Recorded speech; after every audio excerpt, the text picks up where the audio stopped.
జై శ్రీరామ్. సద్గురువు మహేంద్ర పర్వతము నుండి బయలుదేరాడు. మహేంద్ర పర్వతం అంటే మన విశుద్ధి చక్రం అనగా కంఠం. అక్కడ నుండి మనము ఆకాశ మార్గంలో ప్రయాణము చేయవచ్చు. హనుమంతుడు ఆకాశ మార్గంలో ప్రయాణము చేయడానికి మహేంద్ర పర్వతాన్ని అధిష్ఠిస్తాడు. దానికి తాను ఆకాశ శరీరము కలిగి ఉండాలి. ఆకాశ శరీరం బ్రహ్మ అన్నారు కదా. ఆకాశ శరీరమే మనకు ఇప్పుడు యోగము ద్వారా అందింపబడుతున్నది. ఇప్పుడు కాదు, ఎప్పుడూ అదే కార్యక్రమం. అందుకని యోగమునకు అంత ప్రాముఖ్యత ఉన్నది. జీవుడు ఆకాశజుడు అంటే ఆకాశ శరీరం ఉన్నది. అటుపైన మిగిలిన శరీరాలున్నాయి. కనుక హనుమంతుడు మహేంద్రగిరి పర్వతాన్ని ఎక్కడము అంటే ఆకాశ మార్గమునకు సంబంధించిన కేంద్రమును అధిష్ఠించి అక్కడ నుండి ఆకాశ మార్గంలో బయలుదేరి వస్తాడు. సద్గురువు ఆకాశ మార్గముననే శిష్యుని చేరడానికి వస్తాడు. ఎటువంటి శిష్యుని? పై చెప్పిన అర్హతలు కలిగిన శిష్యుని. ఎవరికైనా విశుద్ధి నుండే వాక్కు వస్తుంది. వాక్కు ద్వారా ఒక సద్గురువు శిష్యునిలో ప్రవేశించగలడు. అది సద్గురువు మాత్రమే చేయగలడు. అందరూ చేయలేరు.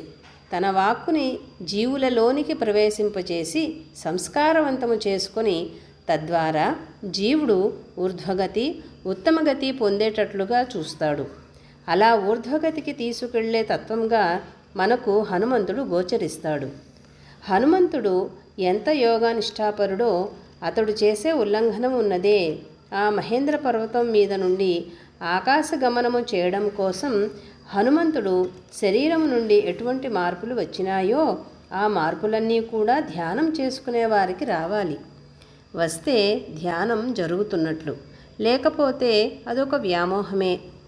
ఆ విధంగా ఆకాశ మార్గాన వచ్చిన హనుమంతుడు లంకిణిని ఛేదిస్తాడు, భేదిస్తాడు. కనుక లంకలో అనగా ఇతరుల శరీరములోనికి ప్రవేశించగలిగి వారిని ఉద్ధరించగలిగేవారు జీవులను ఆవరించి ఉన్న దుర్గమమైన తత్వమును ఛేదించి ఆ జీవుని శరీరములోనికి ప్రవేశించి జీవుని ఉద్ధరించే కార్యక్రమం చేయాలి. అది సద్గురువు చేయగలడు. దీనినే సైడ్ వేస్, వెర్టికల్ లెవెల్స్, మీట్ సెంటర్స్ అని 3 మంత్రాలలో మాస్టర్ సివివి గారు అందించారు. అంటే తన చేతనమును సమాంతరముగా ప్రవహింపచేసి జీవుని చేతనమును చేరి ఆజ్ఞను చేరి అక్కడ నుండి వర్టికల్గా దిగివచ్చి అతడిని ఉద్ధరించి తనతో సమానమైన స్థితికి తీసుకువచ్చి తన శిష్యుణ్ణి తనంతవానిగా చేస్తారు. సద్గురువు శరీరంలో నుండి బయటకు రాగలడు, లోపలికి వెళ్ళగలడు. తన శరీరమే కాదు, ఇతరుల శరీరంలోనికి ప్రవేశించగలడు. ఆ విధంగా ప్రవేశించగలవాడే సద్గురువు. ఆకాశగమనం చేయగలవాడే సద్గురువు. వాక్కు చేత ఇతరులకు ప్రచోదనము కలిగించగలిగిన వాడే సద్గురువు. అందుకనే సద్గురువు ఇచ్చే వాక్యం మహామంత్రమై జీవులను ఉద్ధరిస్తుందని చెప్తారు.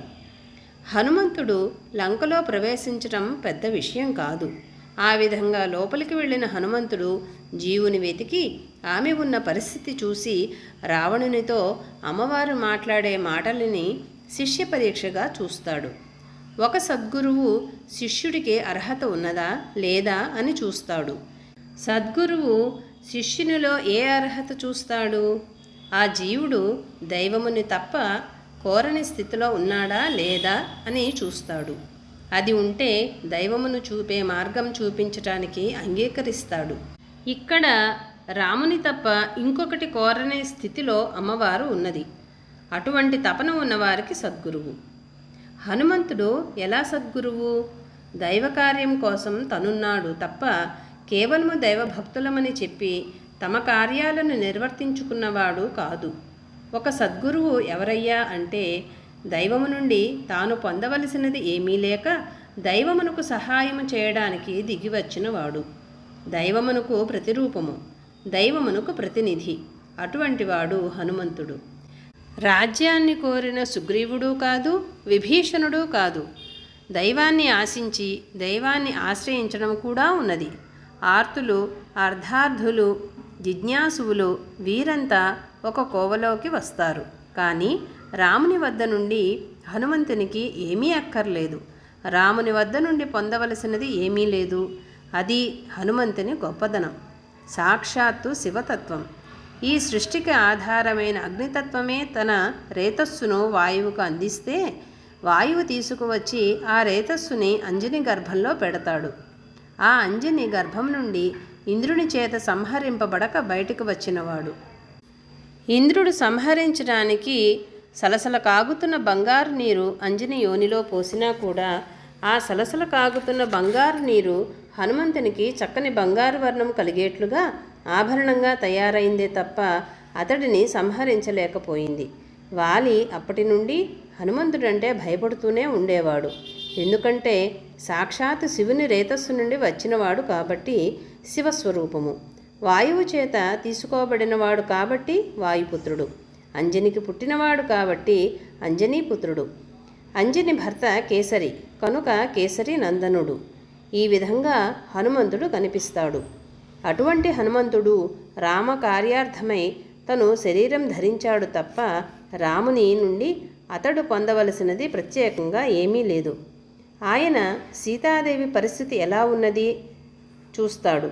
ముందు మండోదరిని చూసి సీతాదేవి అనుకుంటాడు. కానీ మళ్ళీ ఈమెయే సీత అయితే మనం ఇంత దూరం రానక్కర్లేదు. రాముడు ఇంత తపన పడడు కనుక వెతుకుతాడు. ఆ వెతకడంలో కొన్ని రహస్యాలు చెప్తాడు. అటుపైన అమ్మవారిని చూస్తాడు. ఆమె పడే తపన చూస్తాడు. రావణుడు సీతతో చేసిన సంభాషణ, అందుకు సీతాదేవి యొక్క సమాధానం వింటాడు. భేష్ అనుకుంటాడు. సీత అంటే ఇట్లాగే ఉంటుంది, ఇంకొకలాగా ఉండటానికి వీల్లేదు. నిజమైన శిష్యుడు ఇలాగే ఉంటాడు, ఇంకొక రకంగా ఉండటానికి వీల్లేదు. అంటే దైవమును తప్ప ఇంకొకటి కోరని శిష్యుడు సరైన శిష్యుడు, ఉపదేశమునకు అర్హుడైన శిష్యుడు. ప్రతి గురువు వద్ద ఏవో పనుల కోసం చేరతారు. వారికి ఆ పనులే తప్ప దైవం దక్కదు. సీత అలా కాదు, పూర్తిగా దైవం కోసమే తపన చెందుతూ ఉంటుంది.